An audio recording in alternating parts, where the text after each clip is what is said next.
मैं आपकी अध्यक्षता में इस सदन से सभी देशवासियों को आर्म फोर्सेस फ्लैग डे की भी शुभकामनाएं देता हूं। मैं इस सदन के सभी आदरणीय सदस्यों की तरफ से देश के आर्म फोर्सेस को सैल्यूट करता हूं।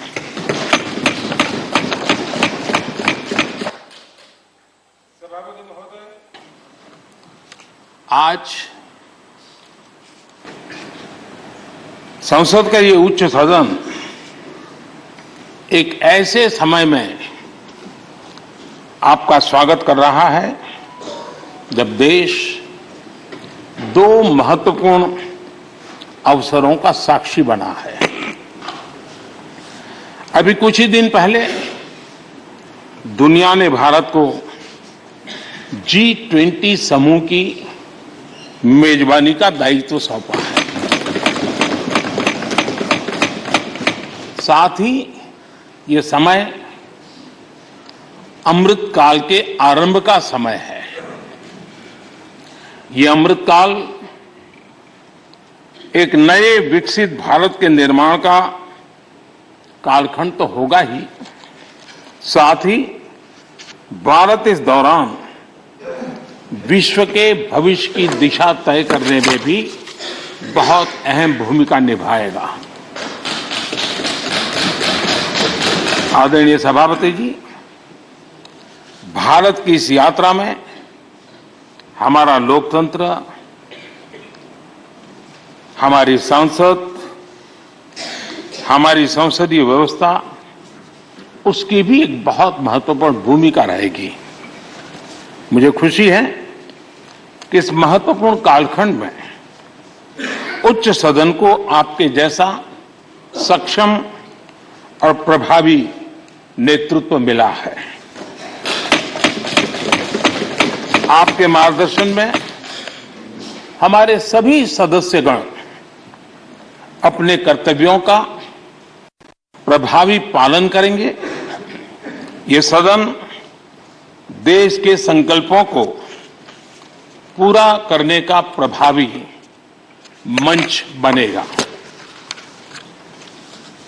आदरणीय सभापति महोदय, आज आप संसद के उच्च सदन के मुखिया के रूप में अपनी नई जिम्मेदारी का औपचारिक आरंभ कर रहे हैं। इस उच्च सदन के कंधों पर भी जो जिम्मेदारी है, उसका भी सबसे पहला सरोकार देश के सबसे निचले पायदान पर खड़े सामान्य मानवीय के हितों से ही जुड़ा है। इस कालखंड में देश अपने इस दायित्व को समझ रहा है और उसका पूरा जिम्मेदारी से पालन कर रहा है। आज पहली बार महामहिम राष्ट्रपति श्रीमती द्रौपदी मुर्मू के रूप में देश की गौरवशाली आदिवासी विरासत हमारा मार्गदर्शन कर रही है। इसके पहले भी श्री रामनाथ कोविंद जी ऐसे ही वंचित समाज से निकलकर देश के सर्वोच्च पद पर पहुंचे थे और अब एक किसान के बेटे के रूप में आप भी करोड़ों देशवासियों की, गांव, गरीब और किसान की ऊर्जा का प्रतिनिधित्व कर रहे हैं।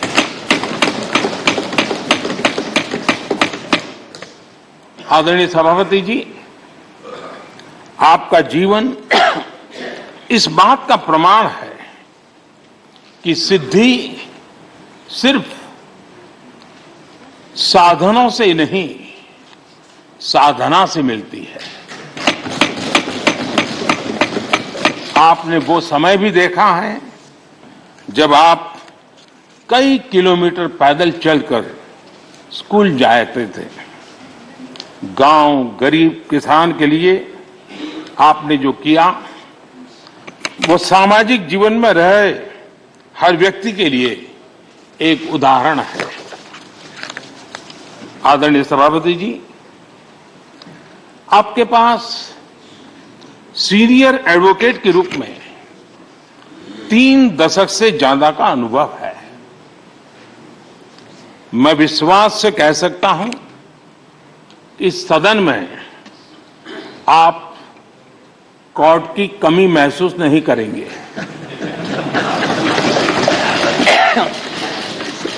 क्योंकि राज्यसभा में बहुत बड़ी मात्रा में वो लोग ज्यादा हैं जो आपको सुप्रीम कोर्ट में मिला करते थे, और इसलिए वो मूड और मिजाज भी आपको यहां पर जरूर अदालत की याद दिलाता रहेगा। आपने विधायक से लेकर सांसद, केंद्रीय मंत्री, गवर्नर तक की भूमिका में भी काम किया है।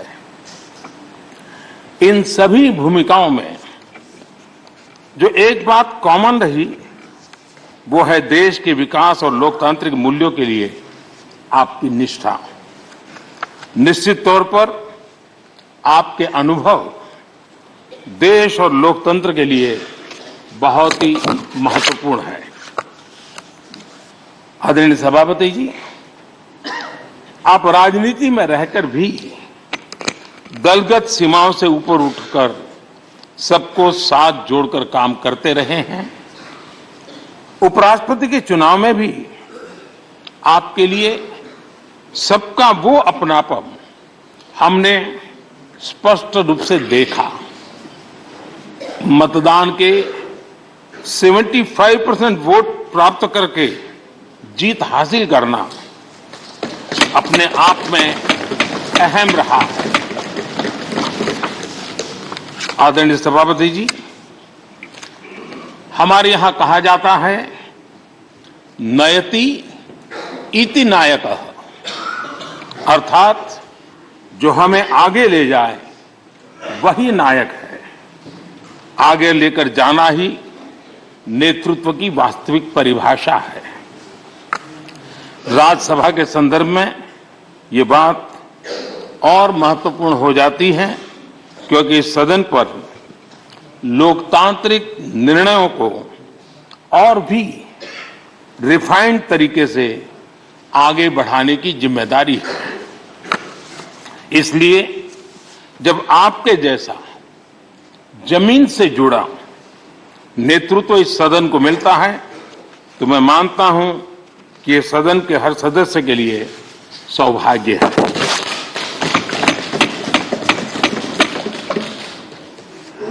आदरणीय सभापति जी, राज्यसभा देश की महान लोकतांत्रिक विरासत की एक संवाहक भी रही है और उसकी शक्ति भी रही है। हमारे कई प्रधानमंत्री ऐसे हुए जिन्होंने कभी न कभी राज्यसभा सदस्य के रूप में कार्य किया। अनेक उत्कृष्ट नेताओं की संसदीय यात्रा राज्यसभा से शुरू हुई थी। इसलिए इस सदन की गरिमा को बनाए रखने और आगे बढ़ाने के लिए एक मजबूत जिम्मेदारी हम सभी के ऊपर है।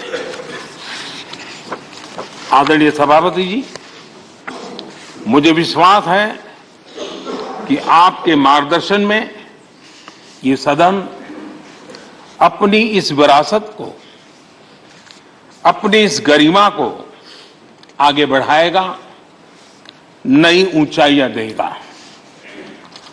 सदन की गंभीर चर्चाएं, लोकतांत्रिक विमर्श लोकतंत्र की जननी के रूप में हमारे गौरव को और अधिक ताकत देंगे।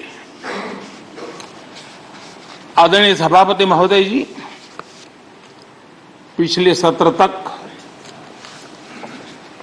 हमारे पूर्व उपराष्ट्रपति जी और पूर्व सभापति जी इस सदन का मार्गदर्शन करते थे